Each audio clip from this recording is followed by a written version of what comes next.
let's get familiar with the Ultra Vires Act. This is something you may see as a term on the exam, so we want to make sure that you are familiar with it. Now, it's also known as the Purpose Clause. We could say either or Ultra Vires Doctrine or the Purpose Clause. It's a concept in corporate law that stipulates that a corporation can only engage in activities that are within the scope of its stated objectives or purpose. That makes sense. It's totally fair. There are plenty of things in law and tax where I'll come out and just say, yeah, that doesn't really make sense. I don't agree with that. But yeah, this makes sense. You know, you form a corporation to sell shoes unless there is something crazy other way to make money, which also should be run by shareholders, a vote. Should we change what we're doing as a business? But if you're created to sell shoes, make money that way, if the corporation kind of goes off the deep end and starts doing a bunch of other things, this is a way to kind of rein in those running the company. These objectives are typically outlined in the corporation's articles of incorporation. Now, if a corporation engages in activities outside of its stated purpose, those activities may be considered ultra vires, meaning beyond the powers in Latin. We got a lot of Latin terminology here coming with our business law. Now, the purpose here is to ensure that corporations operate within the limits set by their founding documents and to protect shareholders and other stakeholders from unauthorized actions taken by the corporation's management. However, modern corporate laws, they've become more permissive, allowing corporations to engage in any lawful activities, and the Ultra Vires Doctrine has become less relevant. However, we still see it on the exam, so we're going to cover it. We're going to see an example here. Suppose a corporation called Healthy Foods Inc. has a purpose clause in its articles of incorporation, stating that the company's primary objective is to produce and sell organic food products. Now, if the management of Healthy Foods Inc. decides to invest a significant portion of the company's assets in a new venture involving the manufacture and distribution of pharmaceuticals, such an act would be considered ultra vires because it goes beyond the scope of the corporation's stated purpose in its articles of incorporation. But think of a company like Google. I mean, they're doing everything from self-driving cars to Google Glasses and search engine, AI. They're doing everything. So yeah, it makes sense with these mega conglomerates these days, a little more lax business environment we've got going on. This would not be as important. Now, in cases of ultra vires acts, shareholders or other stakeholders may take legal action against the corporation or its directors to prevent the corporation from engaging in any unauthorized activities. So here's where it could still have relevance. In those articles of incorporation, it might outline what the company can and cannot do. This is a way for the shareholders or other stakeholders to kind of keep that in line with what they originally invested in. Courts may invalidate the ultra vires contracts or transactions, and directors may be held personally liable for losses caused by such activities. If they take all of their money and the company's money and they throw it into some stupid side investment or something like that, and they lose it all, that would be a great way for the shareholders to use this to their benefit. All right, we kind of mentioned piercing corporate veil. Here's just a little bit more in depth of what we were talking about there. It's a legal concept where a court disregards the separate legal existence of a corporation and holds its shareholders, officers, or directors personally liable for the corporation's debts or obligations. And this is usually because they kind of went off the deep end, they commingled funds, the company was inadequately capitalized. We're going to talk more about that. Typically occurs when the privilege of conducting business in corporate form has been abused. And let's remember, the IRS, it's a privilege they're giving us to have these legal entities, so we should not abuse that power. Generally, courts pierce the corporate veil for three main reasons. Now, it's the court that pierces the veil. You've got the veil protecting you and the company. They're going to come in and pierce the veil. Commingling of funds. Shareholders mix their personal funds with corporate funds or use corporate assets for personal purposes, blurring the line between the corporation and its owners. Again, we kind of talked about that one. Makes sense. Inadequate capitalization.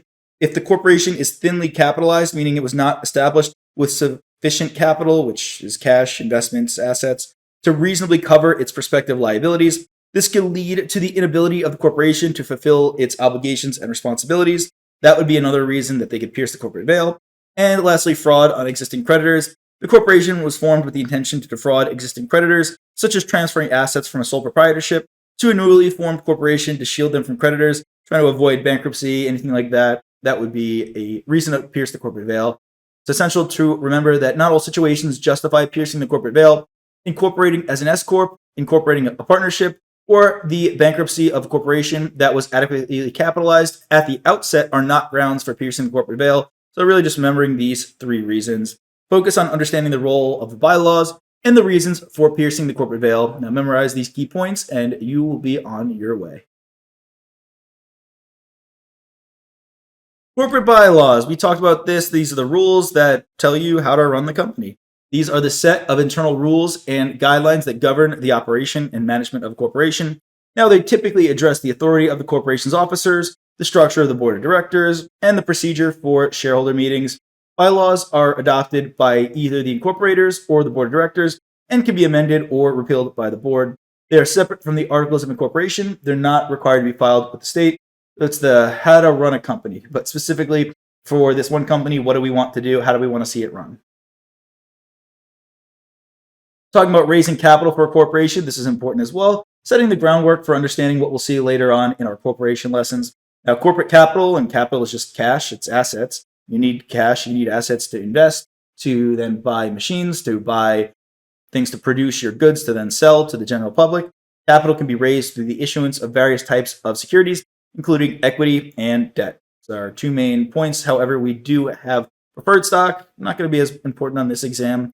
Bonds, these are debt securities that can be secured, such as mortgage bonds, or unsecured, and debentures. If you see that term, a debenture is just an unsecured security, debt security, and may be convertible into stock. Any of you wonderful people thinking from the financial exam of EPS, a lot of this comes in there for sure.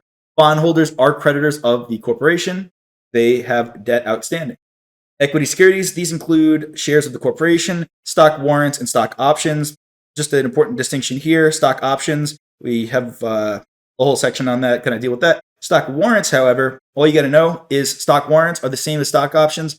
What you do as a company, you can give stock options to your employees, your CEO, because the CEO is an employee, remember that as well. Stock warrants you would give to someone outside, so someone like an investor or just in many other cases, but it acts the same way as stock options for our purposes. Stock options, you give someone the right to buy shares at a certain price. Hopefully, the company keeps doing well, price keeps going up, that price is locked in, they buy it at the locked in price, and then they sell it on the open market. Stockholders are owners of the corporation. Now, stock classes, a corporation can issue one class of stock with equal rights or multiple classes or series of stock with varying rights. That is allowed with a C corporation. However, we'll see how that's different with an S corp. Now, issuance of stock under the RMBCA, the board of directors has the discretion to issue stock at any price and can be exchanged for various benefits of the corporation unless the articles specify otherwise. So various benefits of the corporation, right? We talk about stock warrants. It's another benefit there.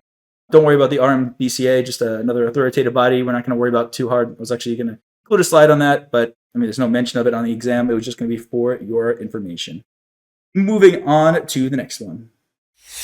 Hey there! Are you ready to not only pass your CPA exams, but truly understand and enjoy the material while studying? I know it seems impossible, right? Especially to enjoy the material? We'll do it together. Tap into the power of CPA.examprep.ai, where we've got personalized quizzes, multiple choice questions, memorization guides, flashcards, simulations, all tailored to your learning. Our adaptive study planning puts you on the fastest path to success and lifts you back up if you fall behind. Avoid wasting your precious time and money attempting an exam with a low chance of passing, because who wants that? We want to get you through this process as quick as possible. Our exam readiness prediction lets you walk in with confidence, knowing that you're prepared for success on exam day. Thankfully, there's no payment method needed to get started, so why don't you come join us? Visit cpa.examprep.ai and let's achieve your exam success together.